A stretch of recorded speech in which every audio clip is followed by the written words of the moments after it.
Hello, I'm Charles Mallet with a UK column interview. Today I'm joined by Dr. Iain Overton, who is the Executive Director of Action on Armed Violence, as well as being an investigative journalist and an author. Iain, very warm welcome to UK column, and thank you very much indeed for joining me. Thank you. No, it's a pleasure. Good. Now, there is an awful lot to try to cover today. How much of that we'll actually get through remains to be seen. But just so that the audience have a basis for understanding what it is that you're going to be talking about and why, would you just explain a bit about what it is that Action on Armed Violence does do and how your involvement with it started? So we basically root civilian harm in conflict zones at the epicenter of what we're interested in.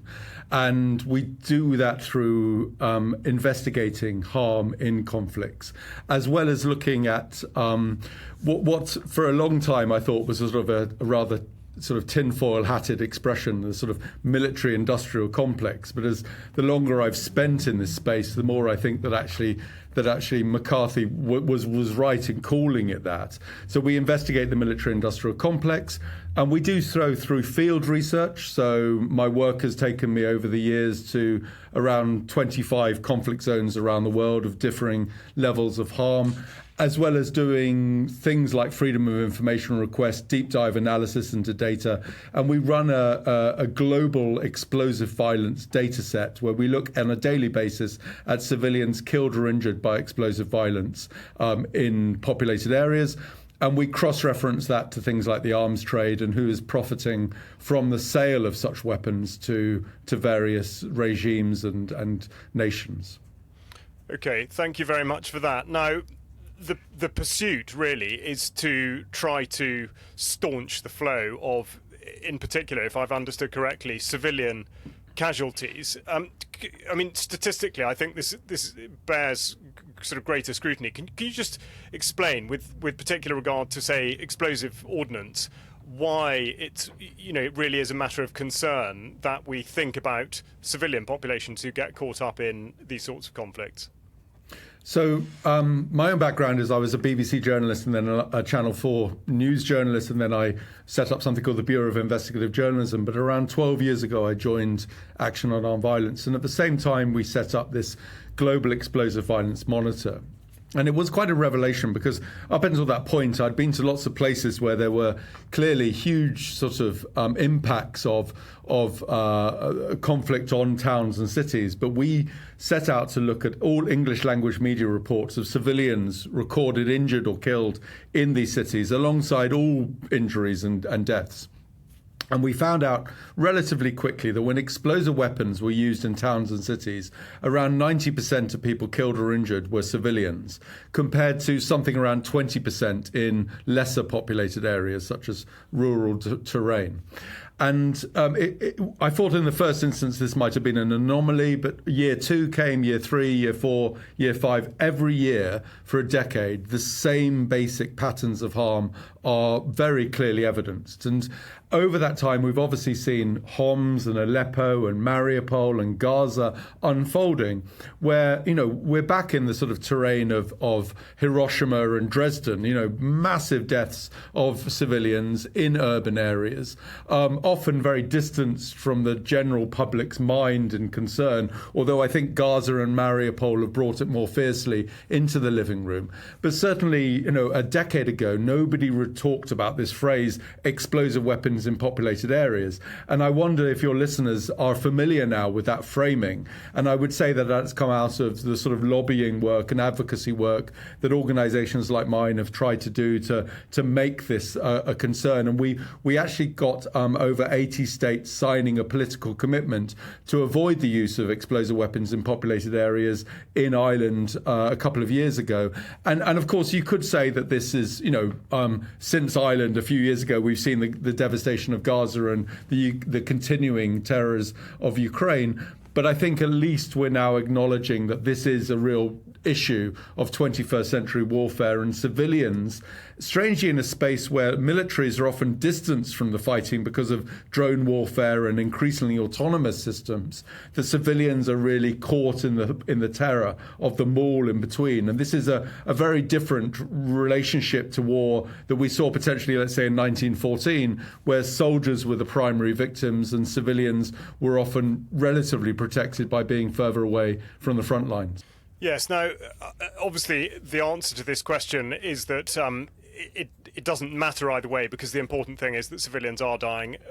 Clearly, that is not right. I mean, let's go a step further and say that it's not right that combatants are dying either. I mean, nobody really should be dying.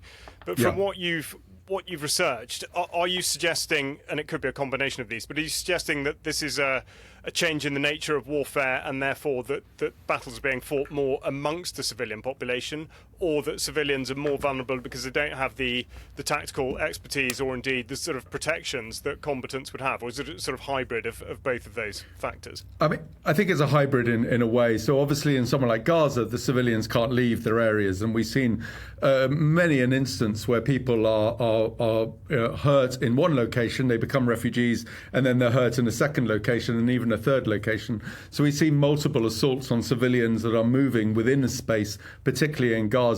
In other places like Ukraine, yes, you saw a massive spike in the early days of civilian harm, and then a kind of a slow levelling off as people began to pour over the border into Poland, etc., realising how terrible Russia's invasion was.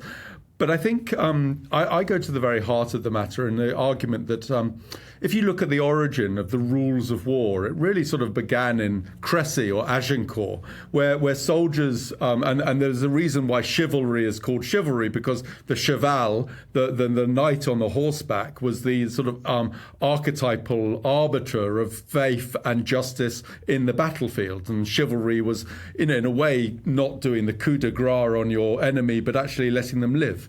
And so over time, I think that you saw soldiers actually creating rules of war so that they had a fighting chance of survival if they were ever captured. It wouldn't all just be executions all round. And over time, I mean, even up to sort of the middle of the 20th century, the rules of war were very much discussed by soldiers for soldiers. And then obviously saw the total war of the 20th century emerging into the civilian space. And you saw the Geneva Conventions coming out of that, and a whole raft of UN deployments and treaties and various other things. But I think a mark of the 21st century has been a slow erosion of some of those sort of profoundly held beliefs about the protection of civilians. We're talking about the rules-based order being sacrificed on the altar of strategic convenience. But at the same token, you're also seeing a distancing of a lot of soldiers from the battlefield, so that we're seeing people fighting drone warfare for far, far removed. And I first helped expose, as part of the Bureau of Investigative Journalism, the use of US drone strikes out of the Midwest, killing civilians in Pakistan. Can you get even further distance from war from that? And so my concern is as warfare becomes a very different beast fought by soldiers, and I'm not denying soldiers' bravery and all of this or their risk to them, but war can be a bloodless thing for many an air crew. And you combine that, the people who are really suffering at the very basis of war are often those civilians caught as people in the middle of this conflict. And I think when we also now throw in the mix of AI and targeting systems fueled by artificial intelligence, I think you're going to see even more people being targeted as combatants where merely they're just fighting age male, or they're in the wrong place at the wrong time, or the AI system feel compelled to add a name because it doesn't want to say, I think I finished now for the day, we don't have to kill anyone else. And I think that all of these things are occurring at the same time, that the rules of war themselves are not being addressed through a civilian prism. And I sit down with a lot of military types and speak to them about their rules and processes, and understandably, because the world world they live in is a military world, they don't often consider civilians at the epicenter of what they're doing. Civilians are a secondary or even tertiary thought. I don't blame them for that, but I do think that then creates a space for civilians like myself who have seen and witnessed war in all of its different terrible faces to actually also be an advocate for the voice of civilians in the strategic planning and outcome of conflicts. Yes, and look, there's a lot that can follow on from the points you've made there and what you've been through. I mean, I think I would first of all say that you're very diplomatic, for want of a better word, in suggesting that you shouldn't blame members of the armed forces for conducting operations that do have a civilian death toll attached to them. I mean, I would say that the laws of armed conflict are very, very clear on this matter, and that should be avoided at almost all costs. Now, the question that falls out of that, therefore, given the statistical background and the changes in the nature of warfare and exactly what you're describing, where there is that divorce now from reality, you can sit in a porter cabin somewhere and kill people left and right without even hearing anything go bang.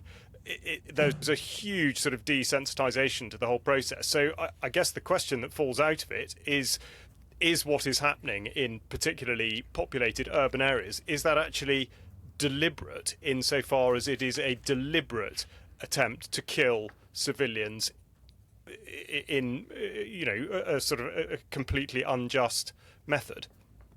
So I think that it's almost unequivocal that Russia and Israel have conducted campaigns that threw the rules of engagement rule book, if they even had one in the first place, out the window.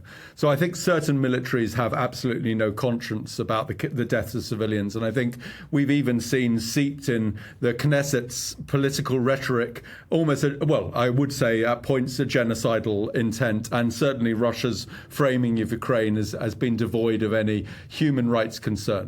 But let's talk about NATO countries. So one thing which I was really surprised is I asked the British RAF for lists of all the civilians killed or injured in their Op Shader, which is their air flights over Iraq and Syria. And they came back and they said that they had killed or injured 4,300 Iraqi and Syrian militants, but that they had only killed one civilian in the entire space. Now, I would put it to the RAF that they have therefore either done one of two things. They've either broken the nature of war. In other words, they've made war entirely bloodless to civilians, which is the first time this has ever happened in human history, or that they have willfully ignored the fact that civilians have died, maybe even covered it up, or done a bureaucratic system of casualty recording where the default is always to the assumption of guilt as opposed to the assumption of innocence. And that this willful failure then is a framing of how they believe themselves to be good men conducting a conflict far away.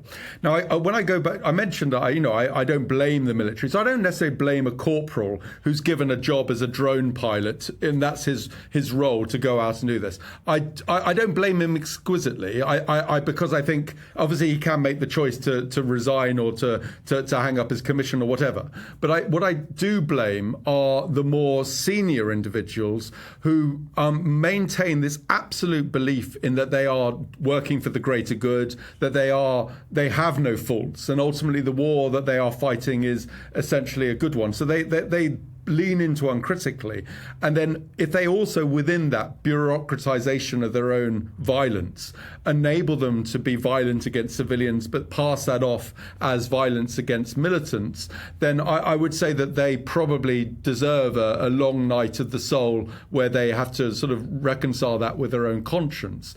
And I think we just don't see that exquisitely in, let's say, drone strikes. We're also seeing that emerging with the accusations by special forces killing in Afghanistan, where we're seeing people at senior command level in UK special forces saying that there was a willful cover-up by their seniors to mean that they wouldn't properly interrogate allegations of civilians being caught being executed as part of routine special forces operations.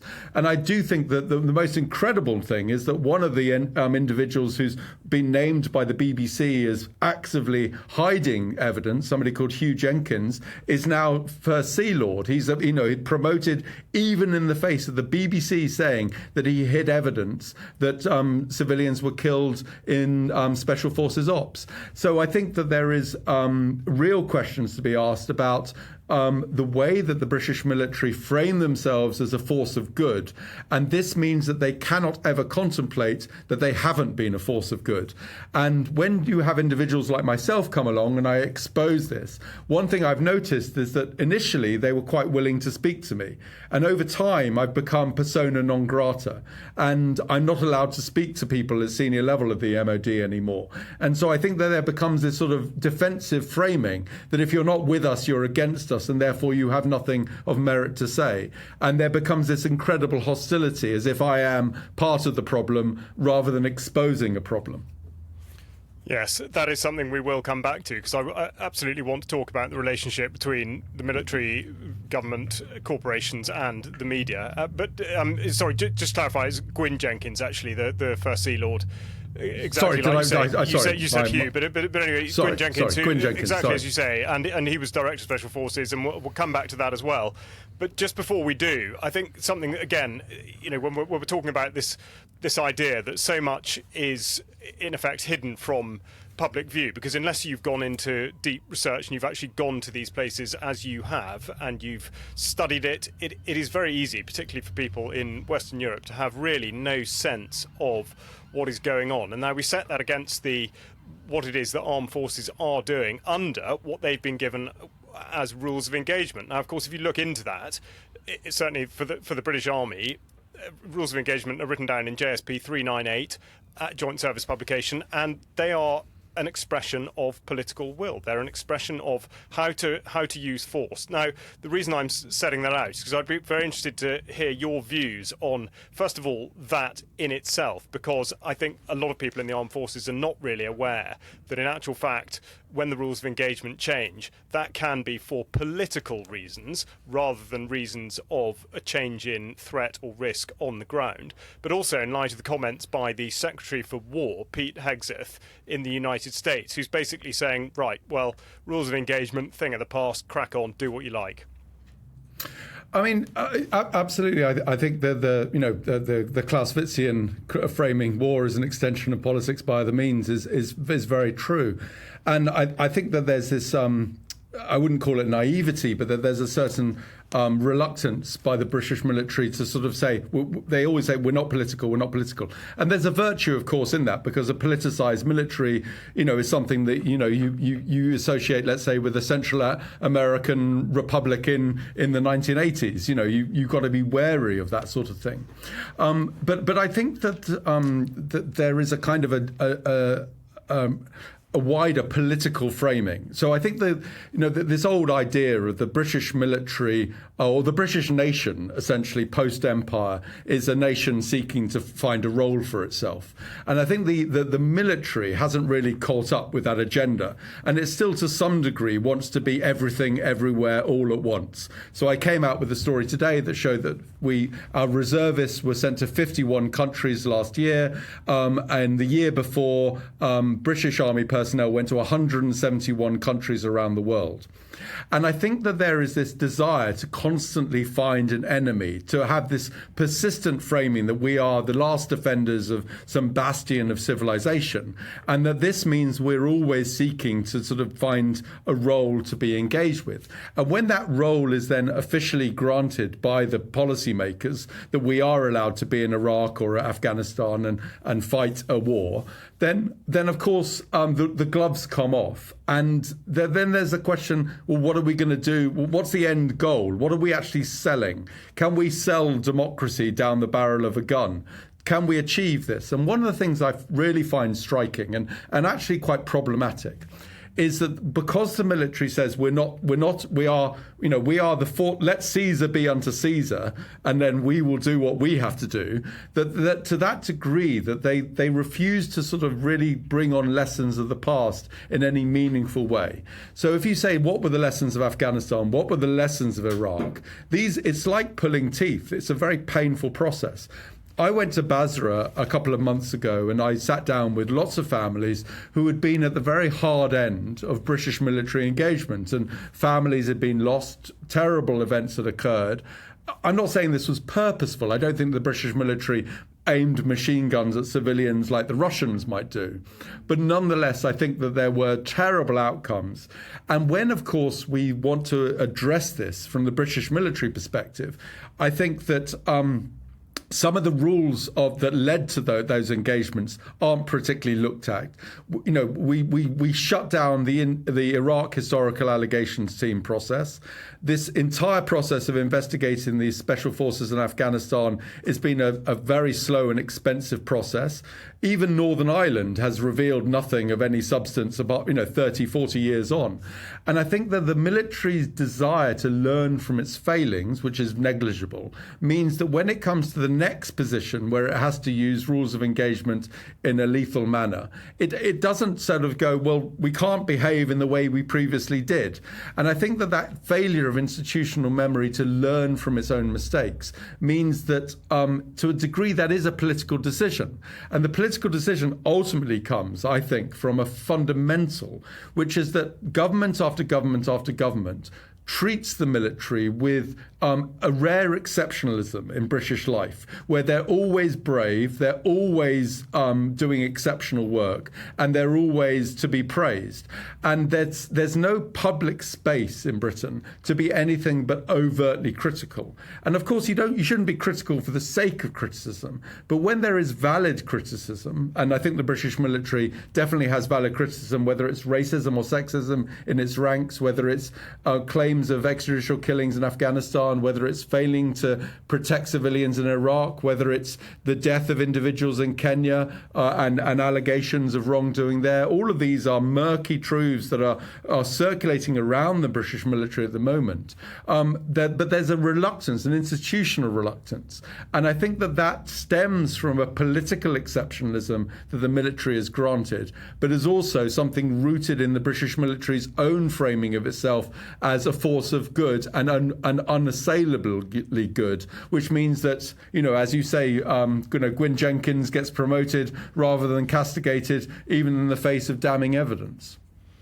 Yes, I think what you say would be agreed with by a lot of former servicemen, myself included. I think that absolutely is the perception of what one is doing and the way that you're told to sort of think about going about doing it.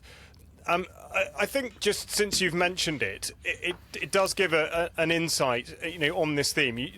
The report that you've just referred to about, we described just before we started recording, as effectively an exercise in what might be described as military tourism, and really, what should we take out of that? Because clearly the purpose, well, is it? But the purpose of an armed force could be said to be to deliver lethal force, in a place where it is required. I mean, it's highly questionable as to whether it is ever required. So that's perhaps a bit of a red herring. But when you set that alongside what you're talking about, I mean, what is it that you do think about that? What does that say about the way in which our armed forces are conducting themselves, or indeed having money thrown at them to do this, that, and the other? So this is going to be quite controversial, but Johnny Beale, who's the BBC's defence chief, said to me once that one of the biggest controversies he's ever reported on was the number of public school boys who go to Sandhurst. And I'm a former public school boy who got a scholarship to go to Sandhurst, and I decided after university to join the BBC instead, which is a different form of corrupt institution. Anyway, but one of the interesting things is that if you get an overseas foreign posting as an army officer, as any soldier, but essentially an army officer, there's always a chance you're going to get, if you have a family, you'll get a boarding school allowance. And I was sent to boarding school on my father's boarding school allowance. So there's a natural imperative, as if you're a major, to want to be sent as a defence attaché to a different country. So then you get a boarding school allowance. And I know somebody who sent four sons to Gordonston based on this premise. Now, I think that's part of, that's one of the incentives. But I think there's also, and if any of us, any of your listeners have been to boarding school, or, there is this sort of framing of the boarding school came out of this concept of empire, this yearning to be in a far off location, doing worthy things, often through a military prism. And so the military mindset is very much always, let's seek what's on the distant horizon. The senior personnel of the military are often ex-special forces who are granted not just the excitement of getting sent everywhere all the time, but also in secret, in a sort of James Bondish way. So I think that there's very much rooted at the heart of the British military a desire to be in another place. Salisbury Plain is very boring if you compare it to doing manoeuvres in Kenya or Brunei or Borneo. But then underpinning all of that, I think, is also this Britain wanting to punch above its weight. It's a small nation, an island nation, but, we're part of the Security Council. I think there's this also implicit understanding that we were last invaded in the early 18th century. There's not much argument that anyone wants to invade us with any meaningful force at the moment. I don't think Putin desperately wants to take Edinburgh and London with a phalanx of Russian soldiers. So I guess the question is what is the military for? And of course, it's partly a projection of power. But then I think we're entering a real crunch period where our global ambitions don't really work out to our budgetary constraints. And so I think what you're seeing is us trying to be everywhere, everything all at once on a Poundland budget. And that doesn't work. So either you get the ex-military types who go on the Today programme saying we need a lot more money in the face of major cuts throughout other parts of the British governmental supply, or you have a position where we say, actually, we need to retract a bit. And I did notice today that the MOD said that they're going to pull back a little bit from some foreign deployments. But I think there is a fundamental tension as to what Britain is in the post-imperial age. I think that aligns badly with a recruitment challenge that the military have, trying to say, look, join the military and we'll send you skiing in the Alps or, climbing the Himalayas or whatever it is, which is obviously exciting, and who wouldn't want to do that? And so I think that there's this tension about what is Britain, what does empire mean, years on after giving way to empire, and what does the British military have to say? But, as you know, if you walk the halls of Sandhurst are full of oil paintings of people doing, exciting and heroic things in the Hindustan or, the Hindu Kush or wherever. And this is incredibly exciting, and that sort of roots itself in a consciousness of what we are. But I think that when you speak to Italians or French, not necessarily the French because they have the French Foreign Legion, but the Germans, the Spanish, about their militaries, they look at us slightly perplexed and they go, why do you have to be everywhere? And if you ask that question, the intriguing thing is that I don't think that this is a matter of major public debate in the British sort of conversation. We almost think, that's just what the military do and they'll always do that. But, when I look back at our previous imperial endeavours and our footprint, our military footprint, and ask the question, were we a force of true good?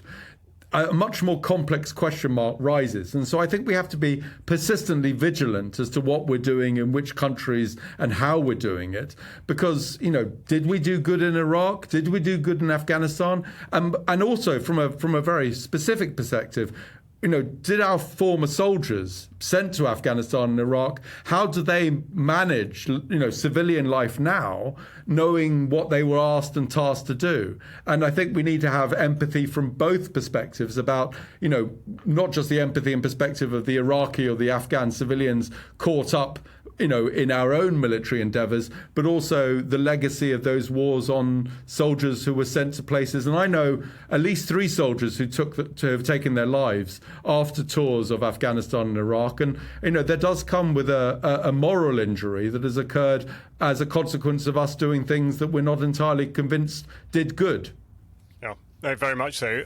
Now, to go to the point you're making about in effect, the background and the sort of lifestyle of a lot of the people who do end up becoming big decision makers, And relating that to what we are seeing, albeit very slowly, through the Afghan inquiry and the suggestion that there have been extrajudicial killings made by special forces over a number of years. And again, this is not isolated to British special forces. Of course, what has been very interesting to observe is what's happened in Australia with the case of Ben Roberts-Smith, the decorated corporal who was found guilty, he was pursued a libel case, a civil case therefore, and lost because on the balance of probability the court decided that he had committed extrajudicial killings, and yet no criminal trial. And the same in the United Kingdom. Now, do you think that what you've described bears relation to, in effect, the lack of scrutiny really that's gone into, with the exception of the Afghan inquiry, the lack of scrutiny and indeed the lack of any sort of suggestion that there might be consequences for what may have happened? I mean, I don't think that the inquiry into Afghanistan will result in a singular conviction.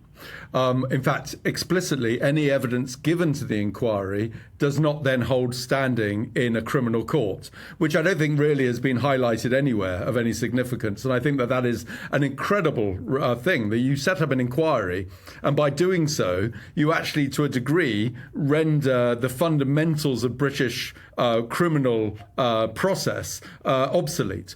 We've seen it with Northern Ireland and the Bloody Sunday killings. We've seen it. And of course, it gets reduced into this framing that somehow this is lawfare. These are terrible liberal left-wing lawyers striving to sort of gut the heart out of our heroic soldiers. And of course, we did see one or two badly behaved lawyers, don't get me wrong. But simultaneously, the question I would raise is, surely if you believe in due process, the rule of law and the nature of democracy, that inquiring about the overstep of the rights of individuals, the failure of the rules of war, the deaths of civilians, surely this is part and parcel of the package we were promising, which is democracy. So I see myself as a thorn in the side of the military, but because I believe that if we don't have people like me interrogating the military's actions, then the military has carte blanche to do whatever it will. So I almost see myself as an ally to the military, because without people like me, everything is lost. But so on a wider perspective, I think that the impunity that has been enjoyed by the Americans, the British, and other forces that we may have seen begin in Fallujah, for instance, we saw the deaths of lots of civilians there. The US got away with it. I teamed up with Julian Assange to expose the WikiLeaks military logs of Iraq, and we saw war crime after war crime being committed and recorded by the American military. Not one of those allegations of war crimes ever ended up in court.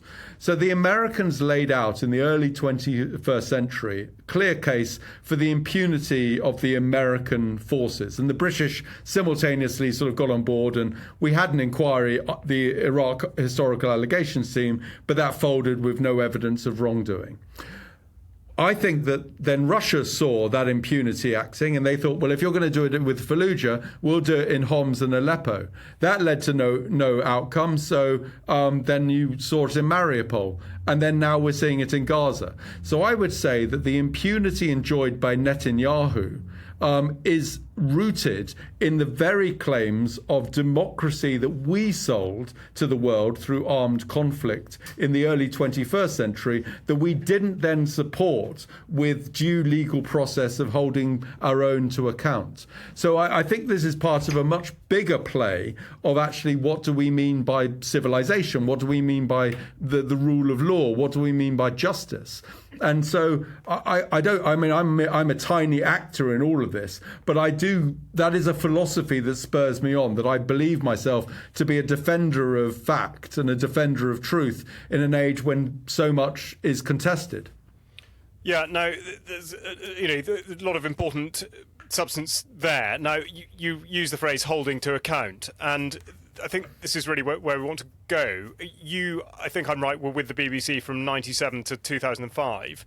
And obviously that period is effectively exactly when the so-called war on terror was basically being wound up with the then, well, I suppose Afghan deployment 2001 and then Iraq 2003.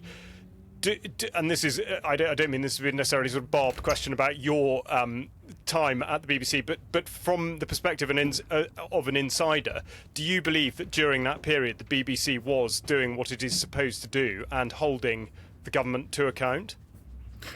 So it's very interesting. I was just talking to somebody at the BBC the other day about this. I was in the BBC newsroom when we saw the second plane hit the Twin Towers, and in that moment we knew our entire lives had changed.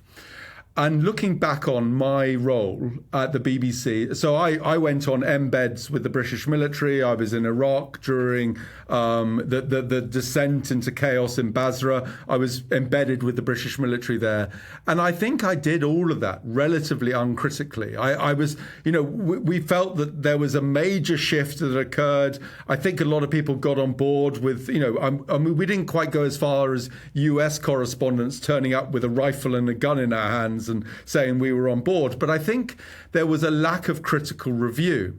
And I remember when I was at Channel 4, there was a very good journalist there called John Sparks who began to look at, he was a Canadian, and he began to look at extra renditional flights.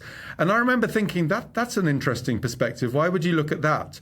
And he began to find more and more stuff. And I think it took a Canadian actually to sort of, break through the patriotism that we all can get affected with.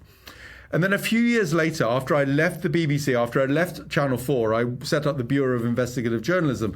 And then this incredible reporter called Chris Woods came to me and said, I think we should begin to look at US drone strikes in Pakistan. And we began to look at this. And to be honest, this was my first time, and this was 2012, that I began to look at the war on terror with any profound critical eye. I'd been looking at a whole bunch of other things, and it took a while for me to actually have the veil taken off my eyes. And there was an absolute crunch point that came, was when we were going to give our story of over 30 children and civilians killed by US drone strikes in Pakistan to a major international paper. I'm not going to say which one it was, but they were going to run that front page. They then called me the day before and they said, the CIA basically said that you're not trustworthy, we shouldn't work with you, you work with Julian Assange, don't work with you, so we're not running the story. And then the story ran with The Guardian the next day, so it came out anyway. A few months later, that major international paper got an exclusive from the CIA that they would own, and I think that there was a deal made. I can't prove it, but there was something very whiffy. And when I raised that with the editor of this paper, he started screaming at me in a way that was far too emotional when you gauged it as to the sort of, the question asked did not merit the response given. Anyway, my point is that I think it takes a great deal to be a journalist who is able not to be sucked in to patriotic endeavour or even nationalistic endeavour, if you will. And I think it's taken me a long time to actually realise that the best patriot is the critical patriot, somebody who can actually look at the intersection between the media, the politics, the military-industrial complex in such a way that actually you say the truth will liberate us, and the truth is the ultimate thing that we should seek out. And so I wouldn't say that there was a coherent editorial ploy at the BBC not to hold government to account. But I think there becomes institutional blindness that actually there are certain things that just remain beyond the ken. And often it's outsiders in the BBC, people who don't necessarily come from a certain group, who can offer that. And I would raise my hat to Hannah O'Grady, who's been the BBC producer behind the expose that ended up blowing the lid on the Special Forces allegations of killings in Afghanistan.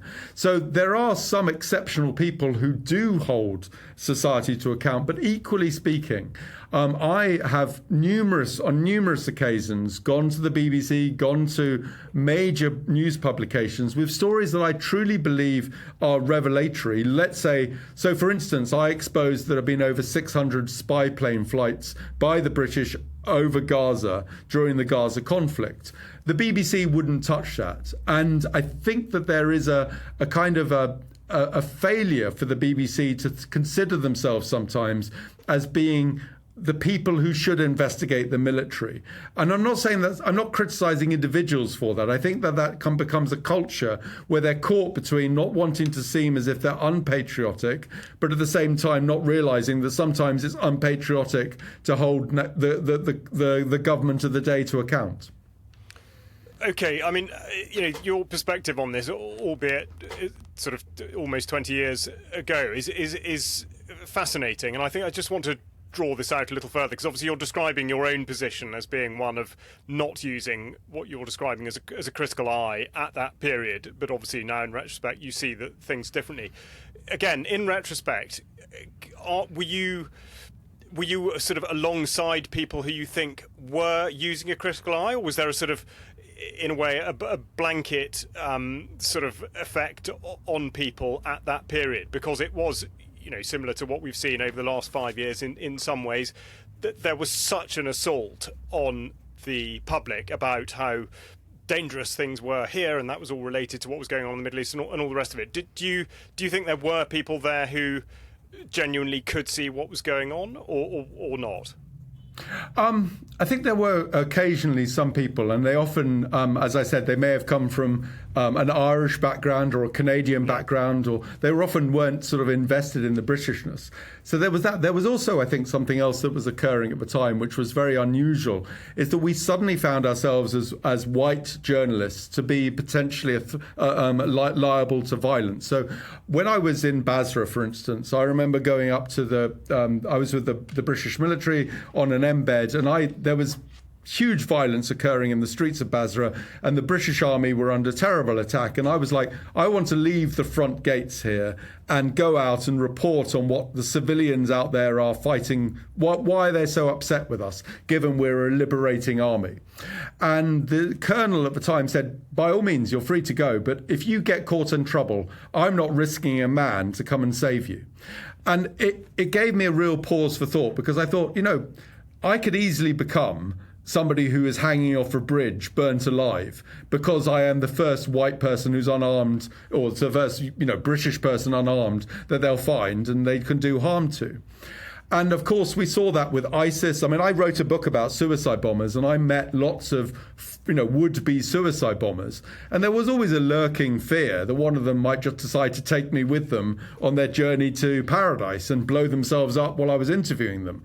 So, I throughout the last 20 years, I have had to navigate this space that has existed where the media have become seen by particularly some Salafist jihadists as part of the problem.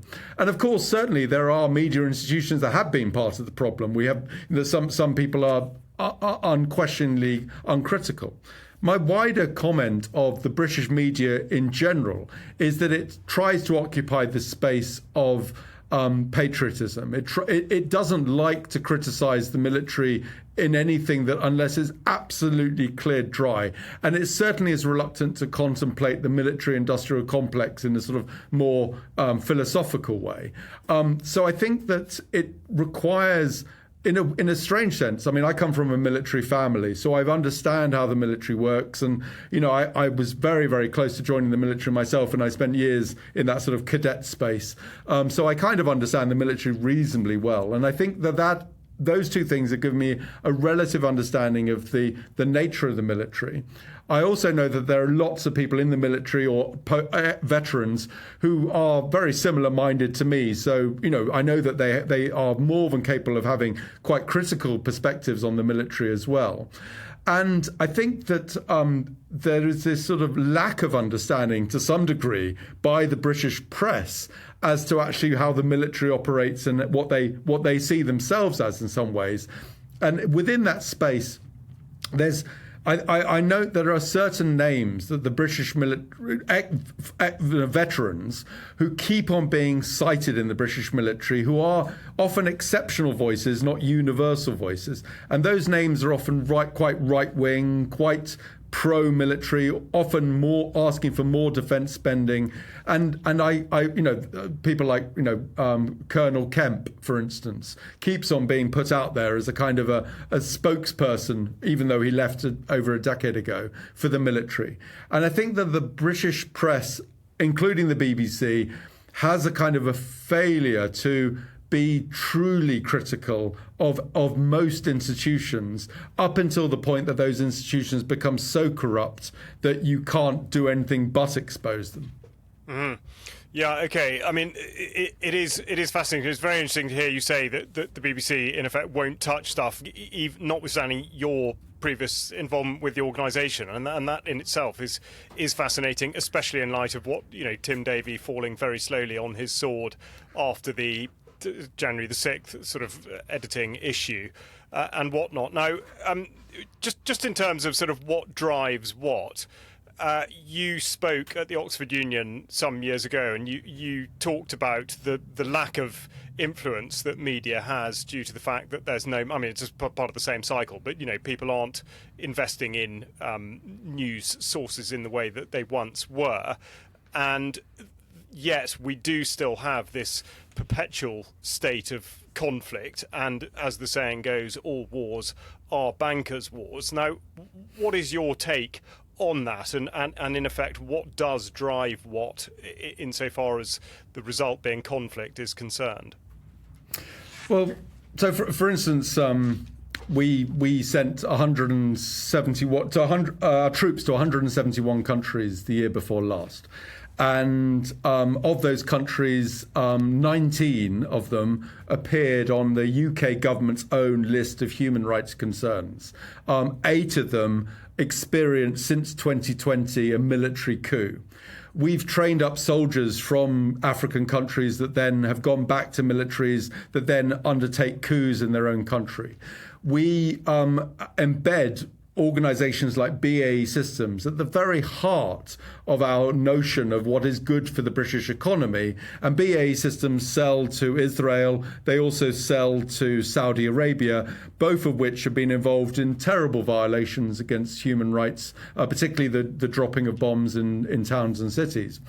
And so I think you've got this military-industrial nexus where, to some degree, our military, we have defence attachés all over the world, and those defence attachés are, to some degree, tasked with being cheerleaders for Britain's military exports, our defence exports.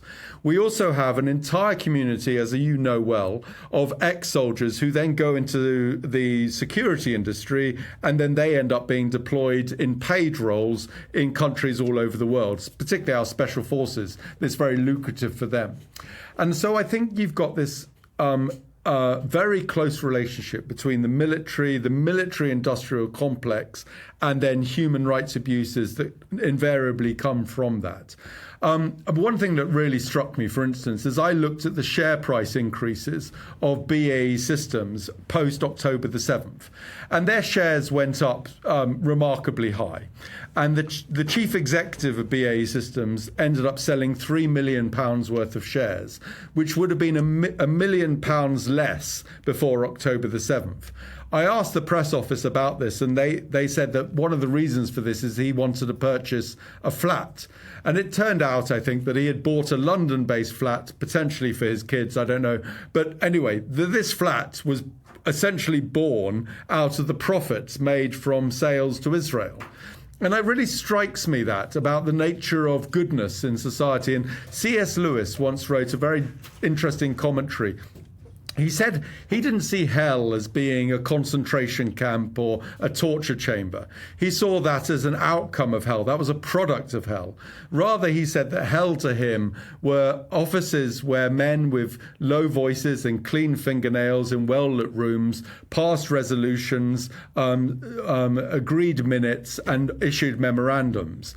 And to me, I see hell in the same regard, that hell is a place which is far devoid from war, but actually is the profit center and the profit nexus of how that is. And this could be anything from former special forces chiefs having a polite dinner in the Athenaeum, all the way through to a quiet, closed board meeting of BAE Systems agreeing on the next tranche of weapon sales to Israel. And this is the military-industrial complex writ large. And to me, that this space is occupied often by former public school boys. It's often occupied by people who, understand the mechanisms and architectures of power. And it was also occupied by individuals who absolutely detest true scrutiny. And these people simultaneously wine and dine and sit in the same media space as other people who dictate what is to be in the papers and not in the papers. And I'm not saying there's a grand conspiracy here, but I think there's an architecture of silence around certain issues that we don't like to call out the hell of London and these creatures that inhabit this sort of world of the military-industrial complex. We don't call them out for their actions. And also within there's this profound distance of cause and effect.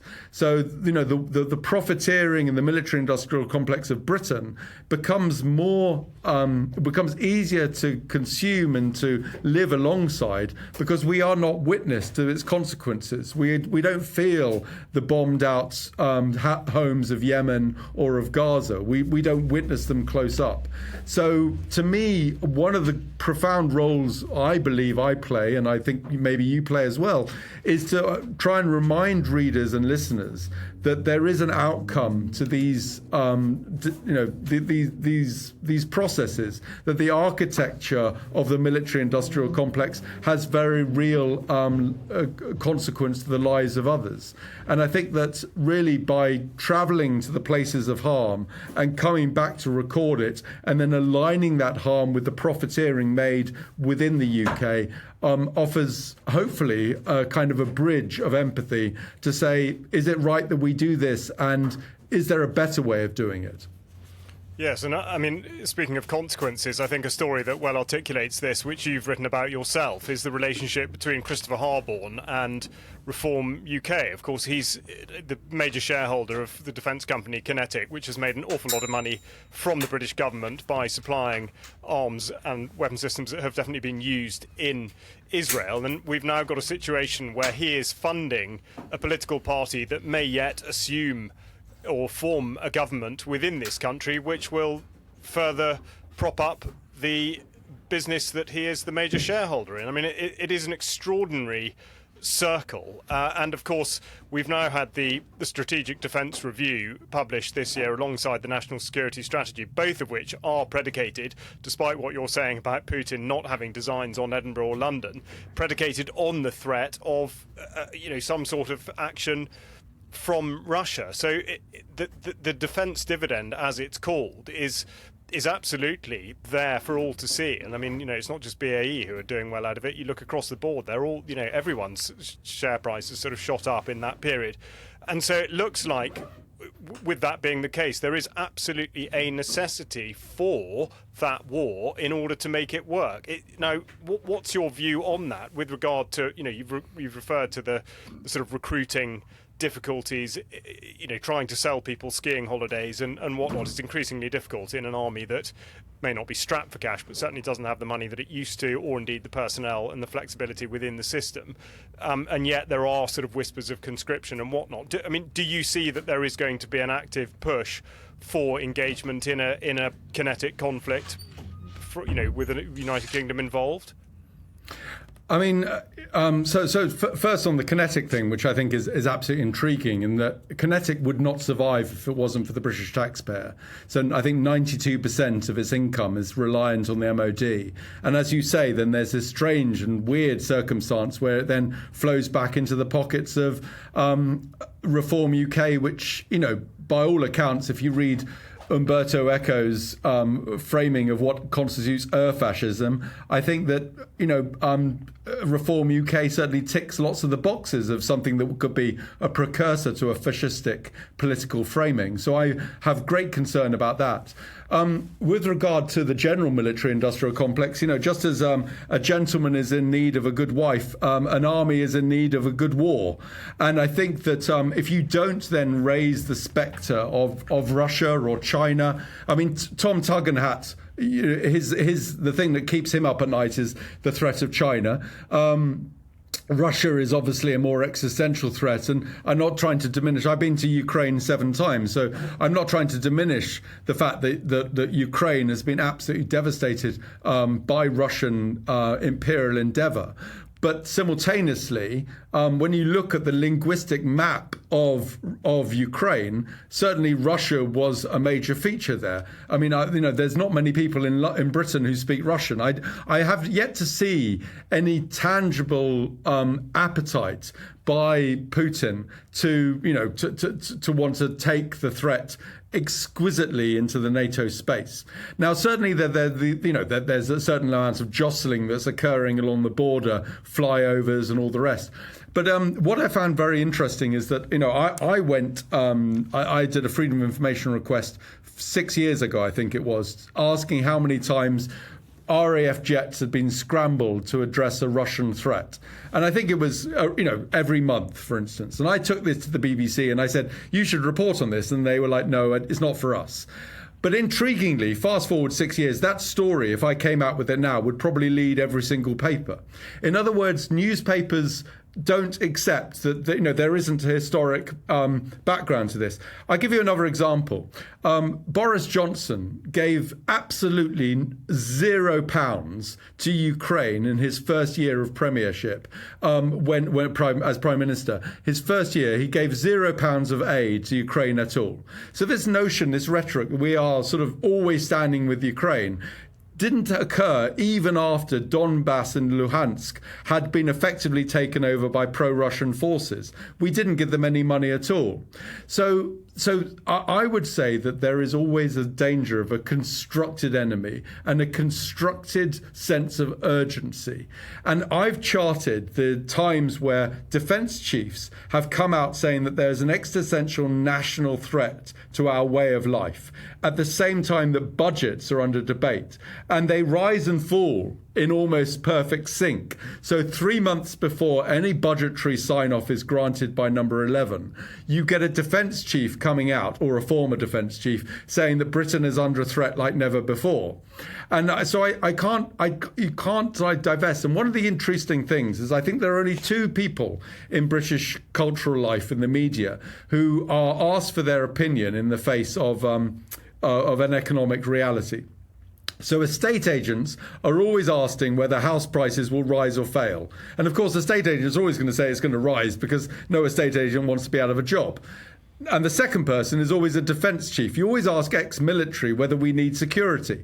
And, there are very few former generals who are pacifists. So most generals will go, of course we need more money. We always need more money.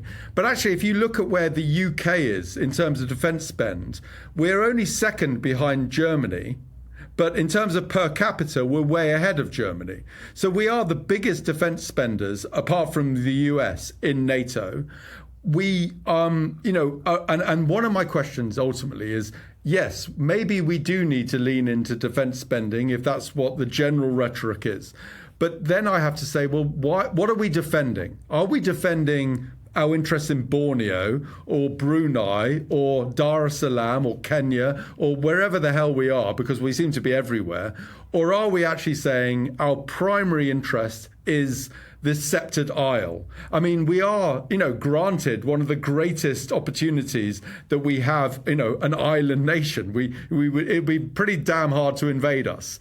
And if we were invaded, I'm not entirely sure what mineral resources people would be able to claim, as Putin is claiming in the Donbass. So there's a question of why would we be invaded? What would be the benefit? What would be the outcome? And none of this is ever discussed. And the only other thing that, I'm sure you've got a question, but the next thing I'd finally like to say is that whenever we discuss about the defence of the realm, we never ever bring up the fact that we have nuclear weapons. So obviously, if we were invaded, we could just respond with a nuclear attack, which obviously would be terrible. But the idea that we have nuclear weapons is never really articulated in the media nor in the defence review as being a primary defence of our nation. So the impulse is always that we need more and more and more, and then the enemy is always at the gates.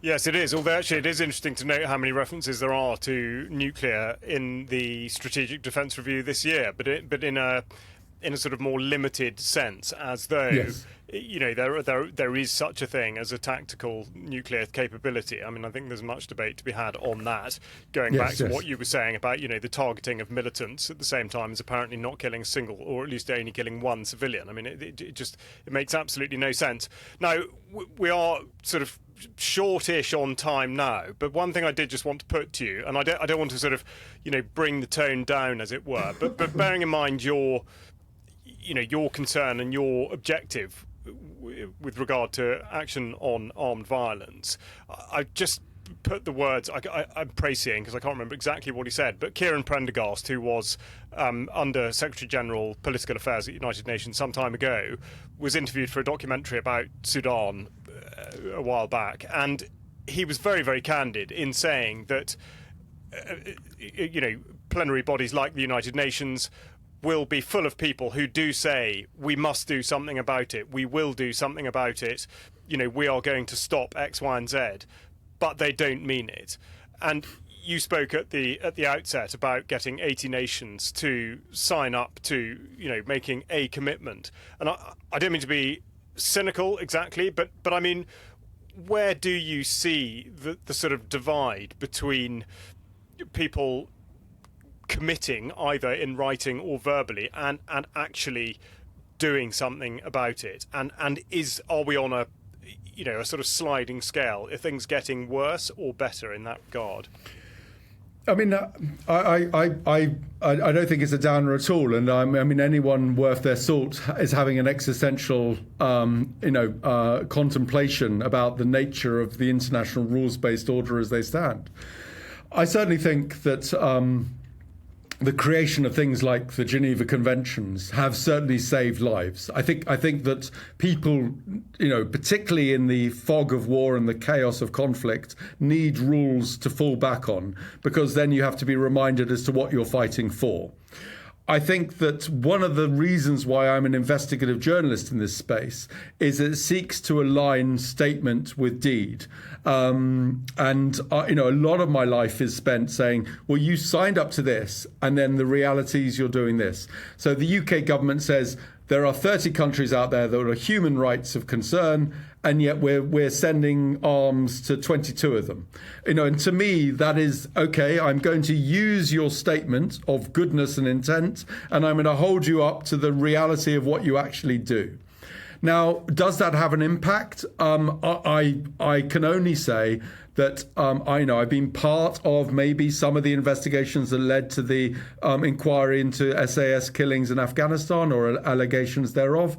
I was involved in the WikiLeaks. I was involved in the early days of exposing the US drone strikes killed civilians.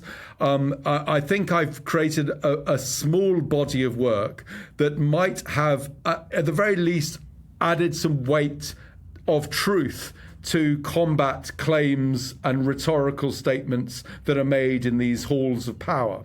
And so, does that hold an effect? I mean, I think one has to be modest in one's ambitions and honest in one's impact. And I'm probably, in the great scheme of things, I hope I will be able to die one day old and in my dotage, but knowing that I did no harm. And I hope that is the journey through life. But I can say that there are probably many people who will die who will look back on their life and wonder whether they did inadvertently do harm or lie in their ambitions to either put themselves at the forefront or through misplaced nationalistic ambitions. And so, do I think that the job that you and I have, which is trying to hold truth to power, is important? Unbelievably. And I often contemplate democracy as being a very fragile bird that you have to nurture and tend. And if it wasn't for that nurturing and tending, which it requires truth and transparency and eternal inquiry, then we would be in a much darker place than we find ourselves now. So I often contemplate, and I've been to plenty of places where there is absolute restriction on journalistic activity around the world, and those places are far darker than Britain.